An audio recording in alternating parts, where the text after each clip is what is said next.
Bonjour mes chéris, Marie-Josée Saint-Laurent, notaire pas ordinaire. Si vous saviez ce qu'on fait avant de commencer, la préparation, le rouge à lèvres, ses dents, les lunettes, c'est assez incroyable. À un moment donné, il faudrait que je filme ça juste pour que vous voyez ça. Donc, alors nous sommes à notre troisième chronique juridique et je commence tout de go avec une question sur les testaments. Suzanne de Sainte-Thérèse me pose la question suivante.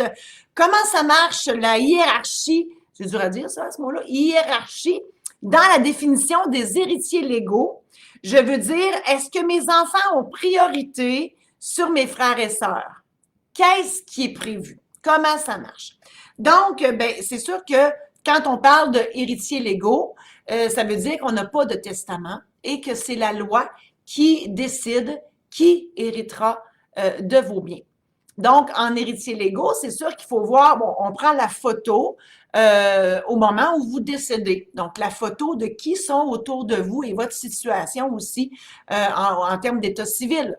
Donc, si vous êtes marié avec des enfants et que vous n'avez pas de testament, le conjoint ou la conjointe survivante va hériter du tiers et les enfants du deux tiers. Si les enfants sont mineurs, ça amène des complications considérant qu'ils sont mineurs. Si on est conjoint de fait, les conjoints de fait n'existent pas au sens du Code civil. Donc, vous n'héritez pas l'un de l'autre et si vous avez des enfants, les enfants vont hériter à 100 Si vous êtes marié et que vous n'avez pas d'enfant, ce sera le conjoint ou la conjointe survivante qui héritera du 100 et donc, on descend comme ça. C'est le Code civil donc qui décide qui hérite de vous. Alors, j'espère que j'ai répondu à votre question, Madame Suzanne de Sainte-Thérèse. Mandat d'inaptitude maintenant, Gisèle de Saint-Apollinaire. Ça me fait rire ce mot-là. Saint-Apollinaire, je trouve ça drôle. Fallait que je le dise. Lorsque l'un des époux, non, c'est pas vrai. Lorsque l'un des deux conjoints de fait devient inapte, est-ce vrai que la loi accorde à l'autre conjoint le pouvoir de gérer ses biens? Eh bien, Madame Gisèle de Saint-Apollinaire, la réponse, c'est faux. La loi est ainsi faite. Donc, c'est pas automatiquement le conjoint ou la conjointe qui est dans votre vie qui s'occupera de vous dans le cas où vous devenez inapte. C'est pourquoi ça prend un mandat d'inaptitude. Moi, j'appelle ça un mandat d'inaptitude. La loi a changé le nom de ça. On appelle maintenant ça un mandat de protection. Et l'idée, c'est que au moment de l'inaptitude, vous perdez la totalité de vos pouvoirs, vous devenez comme une roche. Mais la roche, elle a besoin de quelqu'un qui gère ses soins et qui gère ses affaires. C'est pourquoi ça vous prend un mandataire. Et si vous nommez pas de mandataire, ben ça sera un curateur qui sera nommé au moyen d'une procédure judiciaire qui s'appelle une ouverture de régime de protection. Cette procédure-là, elle est longue, plate et elle coûte cher. Et ce n'est pas nécessairement la personne que vous voudriez qui sera nommée pour s'occuper de vous et de vos biens. Donc, imaginez, là, vous êtes en union de fait, et imaginez 25 personnes dans le bureau du notaire qui vont décider de la personne qui va s'occuper de vous. Puis, il y en a plusieurs qui crient plus fort que votre conjoint ou votre conjointe, et ça sera peut-être eux qui s'occuperont de ça. Et votre conjoint ou votre conjointe seront bien démunis de ne pas être dans le décor pour s'occuper de vous et de vos biens. Donc, moi, je dis souvent, n'attendez pas que la loi vous organise, organisez-vous.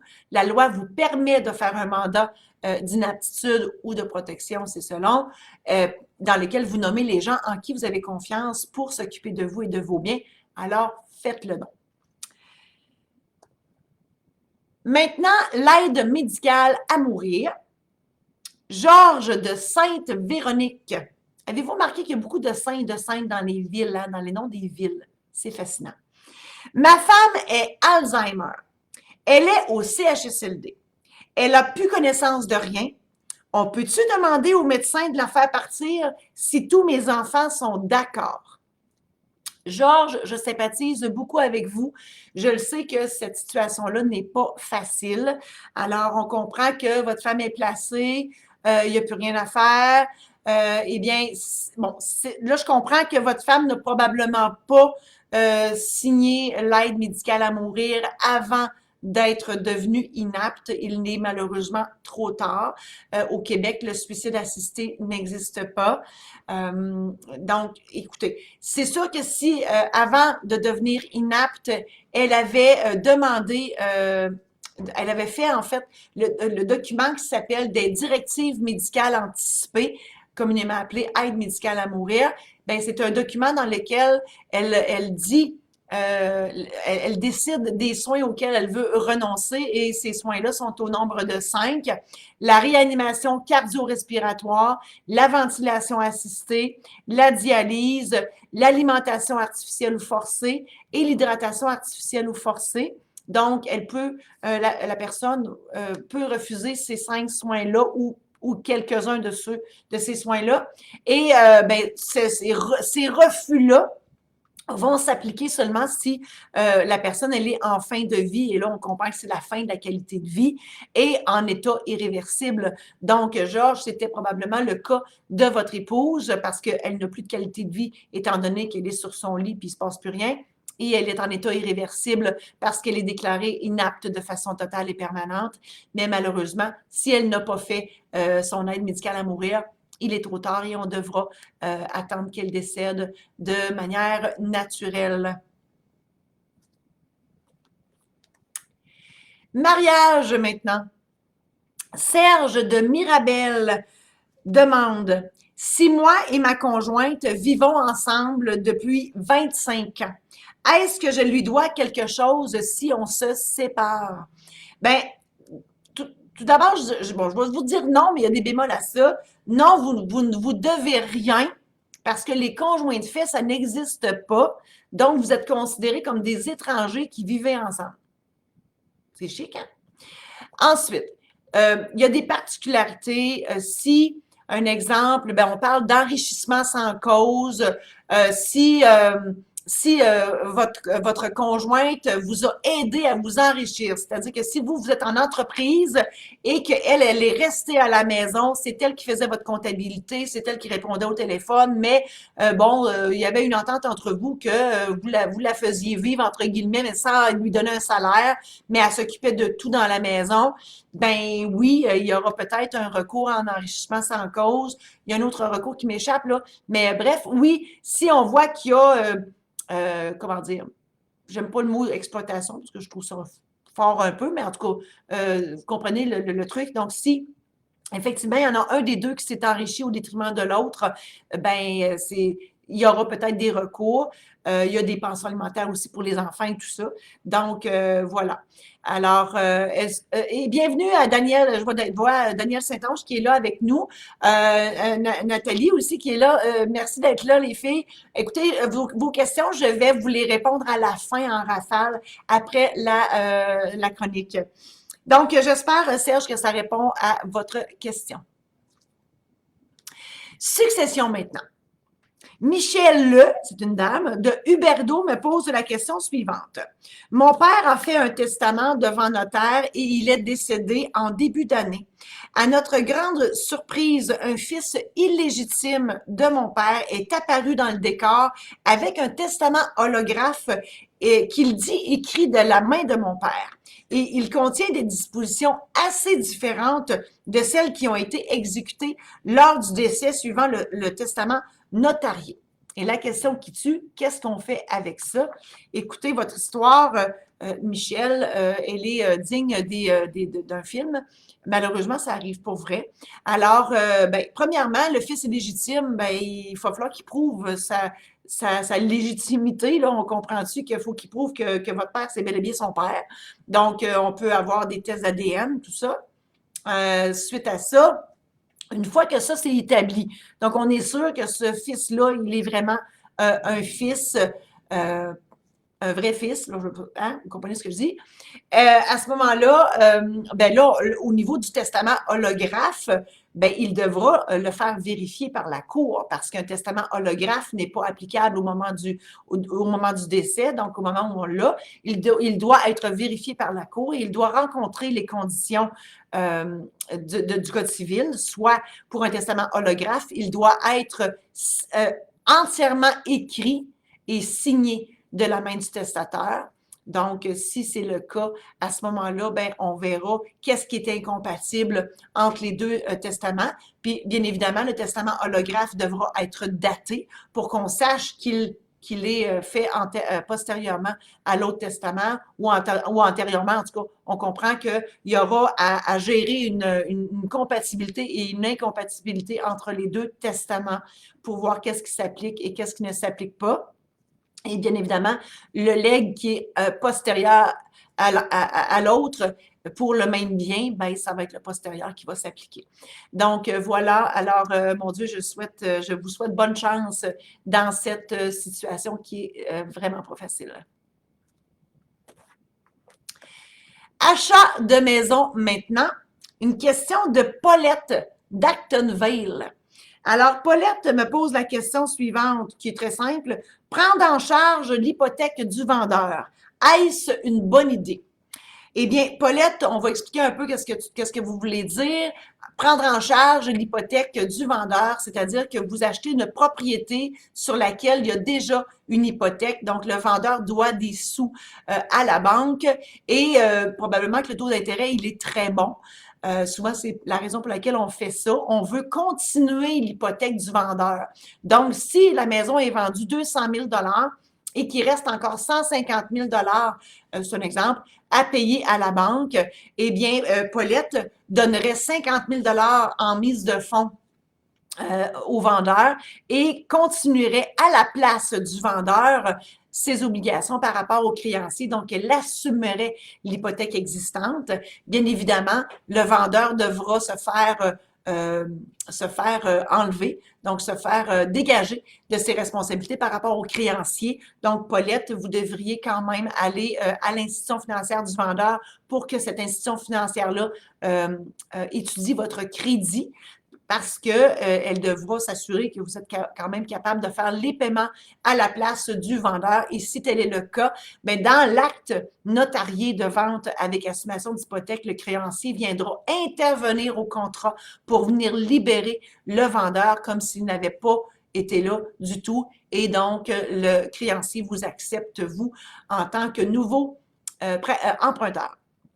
Alors voilà, j'espère que ça répond à votre question. Paulette d'Actonville.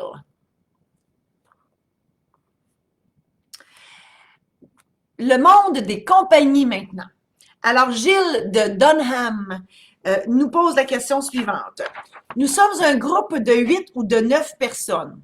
On comprend qu'on n'est pas sûr encore qui embarque dans patente ou qui embarque pas. Hommes et femmes, OK. Intéressés à poser un geste d'affaires dans le domaine qui nous intéresse. Gilles, pouvez-vous être moins clair? On comprend que vous ne voulez pas nous donner d'informations sur le genre d'entreprise que vous voulez partir. Gilles continue en disant, on nous a suggéré à plusieurs reprises d'opter pour une compagnie et de faire une convention d'actionnaires. Pourquoi? Alors, Gilles, une compagnie, c'est sûr, puis surtout si vous êtes plusieurs, ben ça va être nécessaire en ce sens que vous ne pouvez pas toujours prendre toutes les décisions à 8 ou 9 personnes parce que sinon, vous n'y arriverez jamais, là. On comprend qu'à 8-9, vous devriez probablement nommer 3 personnes formant le conseil d'administration pour qu'eux prennent les décisions au quotidien, hebdomadaire, mensuel. Le conseil d'administration gère la boîte et à chaque année, ben, rendre compte aux actionnaires qui les ont nommés et à chaque année, les actionnaires doivent nommer de nouveaux administrateurs et d'entériner aussi les décisions prises par les anciens administrateurs. Donc, moi, je pense que oui, ça pourrait être une très bonne idée, ne serait-ce que pour faciliter la gestion de votre entreprise.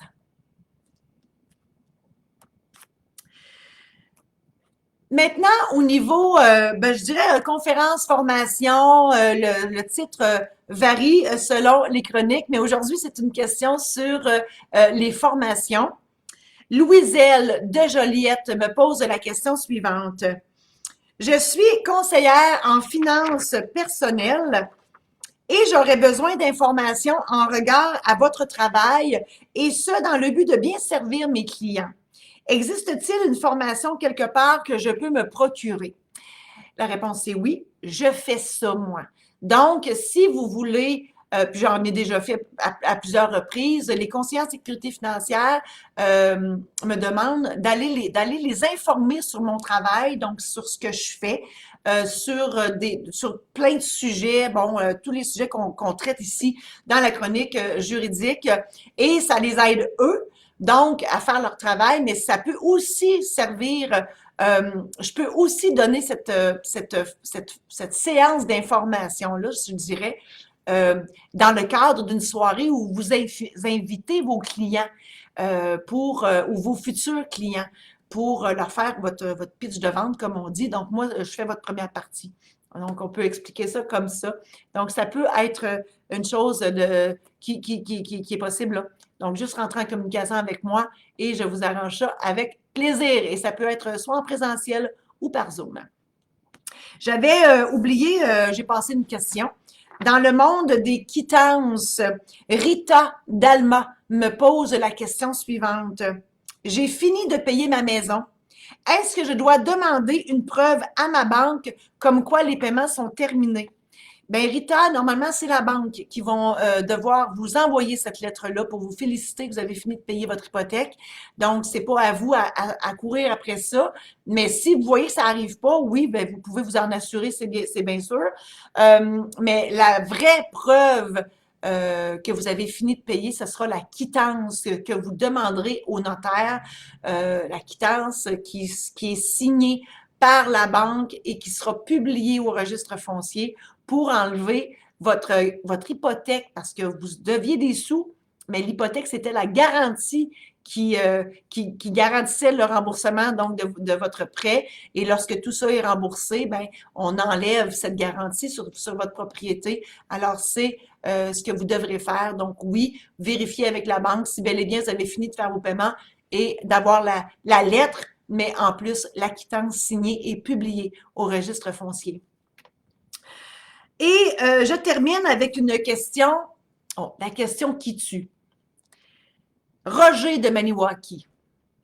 Moi et le beau-frère, on s'obstine sur le nombre d'années d'études entre un notaire et un avocat. Bon, premièrement, là, Roger, il faut que tu te trouves des loisirs. Hein? Parce que juste t'astiner avec le beau-frère sur une question comme ça, mon Dieu, il me semble qu'il y a des choses beaucoup plus intéressantes que ça à faire dans la vie.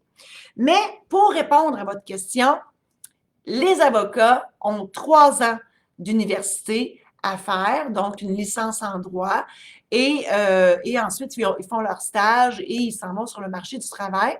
Nous, les notaires, on a 4 ans d'université, c'est-à-dire le diplôme de licence en droit de 3 ans et une année supplémentaire qui équivaut qui est une maîtrise, donc une maîtrise en droit notarial. Ensuite, il y a un stage et ensuite, on va sur le marché du travail. Alors voilà, ça répond à la question. J'y vais en rafale, mais avant ça, je veux vous inviter à aller visiter mon site internet www.marijosésaint-laurent.com où je vous offre des guides gratuits sur tous les sujets dont on vient de discuter. Et quand vous obtenez votre guide gratuit, je vous donne la version numérique de mon premier tome. C'est un récit anecdotique, ça aussi c'est un mot difficile à dire. Donc, ce sont des anecdotes qui se sont réellement passées dans mon bureau et qui se terminent toutes par une morale juridique, une morale philosophique. Alors, donc, c'est un divertissement enrichissant. Et voilà.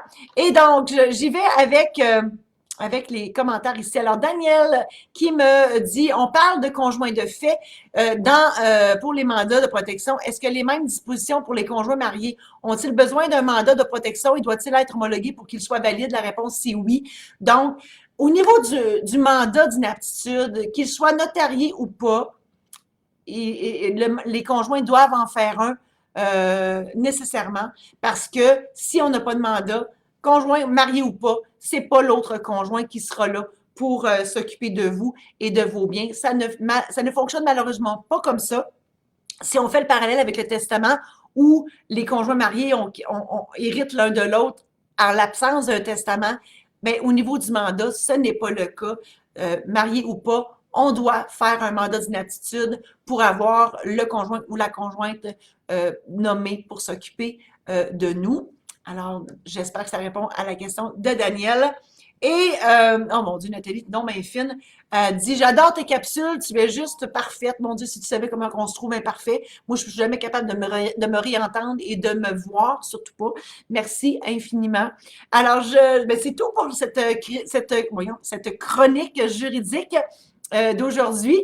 Oh, un instant, on a une question, une dernière question de Daniel. Avant l'homologation, est-ce que le mandataire peut commencer certaines démarches? Ben, la démarche, Daniel, de la façon que ça fonctionne dans le processus d'homologation du mandat, premièrement, il faut qu'on détermine que la personne, elle est vraiment inapte. Et ça, c'est une évaluation médicale et une évaluation psychosociale qu'il faut obtenir, donc du médecin et de la travailleuse sociale. Une fois qu'on a ces deux évaluations-là, on se doit de faire la recherche de mandat à la Chambre des notaires du Québec et au Barreau du Québec. Et ensuite, on prépare une requête en homologation dans laquelle on va présenter ça au juge. Donc, on va présenter, si la personne a fait un mandat, on va présenter la requête, l'évaluation médicale, l'évaluation psychosociale et le mandat. Donc, pour faire homologuer tout ça. Alors, voilà. Et Daniel est toute là. Elle dit concernant les soins à prodiguer, par exemple, en attendant. Malheureusement, non. Ben, en fait, ouais, ça, c'est la zone grise, Daniel, qu'on a à gérer durant qu'une personne est sur le point d'être inapte. Tu sais, la zone grise entre est pas inapte déclarée officielle, mais on le voit bien qu'elle ne l'est plus. Malheureusement, ça va dépendre des gens qui sont autour de vous. Ça va dépendre du médecin. C'est sûr que c'est des humains, là, ils vont vous écouter quand même. Ils ne sont pas obligés. Donc, mon Dieu, je vous souhaite tellement bonne chance. J'ai vraiment l'impression que vous vivez ce genre de situation-là actuellement. Je sympathise avec vous si c'est le cas. Je réitère l'invitation d'aller visiter mon site internet www.marie-josée-saint-laurent.com pour obtenir votre livre gratuit dès que vous obtenez votre livre numérique gratuit, oui, dès que vous prenez un guide gratuit. Et il y a aussi des programmes en ligne, donc ça c'est pour acheter, mais à l'achat d'un programme en ligne qui vous aide à préparer votre testament, votre mandat d'inaptitude, aide médicale à mourir et ainsi de suite. À l'achat de l'un des programmes en ligne, ben, vous obtenez la version numérique de mon tome 2 qui s'appelle La maîtresse récidive. Pourquoi la maîtresse? C'est simplement pour vous faire rire. C'est le féminin de maître. Voilà. Alors, c'est tout pour cette semaine. Merci infiniment d'avoir été là. On se revoit la semaine prochaine.